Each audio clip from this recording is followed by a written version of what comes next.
Người dân Kiev phải chạy xuống ga tàu điện ngầm để trú ẩn, trải chăn ngủ tạm, ngồi trên ghế xếp theo dõi tình hình qua điện thoại. Cảnh tượng như bà con miền Tây chạy lũ, chỉ khác là thay vì nước dâng, thì tên lửa rơi. Ba Lan phản ứng, trữ ớt trước khi cá lội vào ao. Trong khi Ukraine đang chống đỡ như gây nan giữa dòng xoáy, thì Ba Lan và các đồng minh NATO cũng không ngồi yên. Các chiến đấu cơ Guerilla được triển khai, không phận quanh Dresdau và Lublin bị đóng cửa. Không quân Hoàng gia Hà Lan dùng tiêm kích F-35. Quân đội Đức hỗ trợ bằng hệ thống tên lửa phòng không, một màn gom rơm trước bão đúng nghĩa. Chiến dịch kết thúc lúc 8 giờ sáng ngày 28 tháng 9. Không có vi phạm biên giới Ba Lan. Nhưng thông điệp rõ như nước mắm nguyên chất, chúng tôi không đợi cá lội vào lưới mới giăng. Israel giãn nước trung lập khi cá tra không còn bơi một mình. Một diễn biến đáng chú ý là việc Israel, vốn trung lập lâu nay, đã cung cấp hệ thống phòng không Patriot cho Ukraine. Theo ông Zelensky, hệ thống này đã hoạt động được 1 tháng, và Ukraine sẽ nhận thêm 2 hệ thống nữa vào mùa thu. Đây là kết quả của một thương vụ đi đêm giữa Washington và Tel Aviv, tránh nhạy cảm chính trị. Sự thay đổi này không phải do lời kêu gọi từ Kiev, mà do Moscow ngày càng xích lại gần Iran, đối thủ chính của Israel.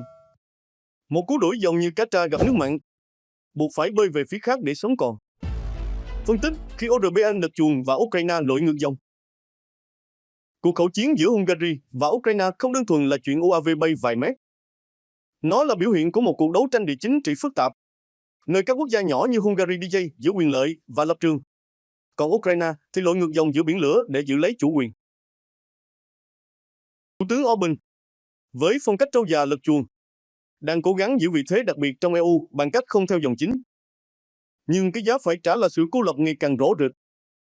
Ukraine, dù bị tổn thất nặng nề, vẫn bơi ngược dòng để giành lại từng tấc đất, từng ngôi làng như bà con miền Tây giành lại ruộng sau mùa lũ.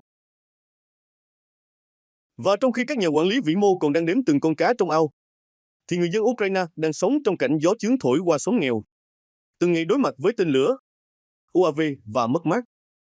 Câu hỏi đặt ra, liệu những con cá lội ngược dòng ấy có đủ sức vượt qua mùa nước dữ?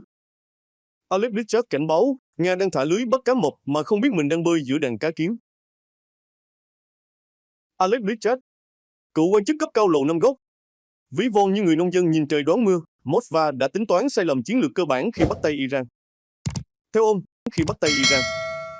ông, việc Nga ủng hộ Iran, quốc gia đang trong cuộc khủng hoảng sinh tồn lớn nhất kể từ khi Israel hiện đại được thành lập, chẳng khác nào thả lưới bắt cá mập giữa mùa nước xoáy.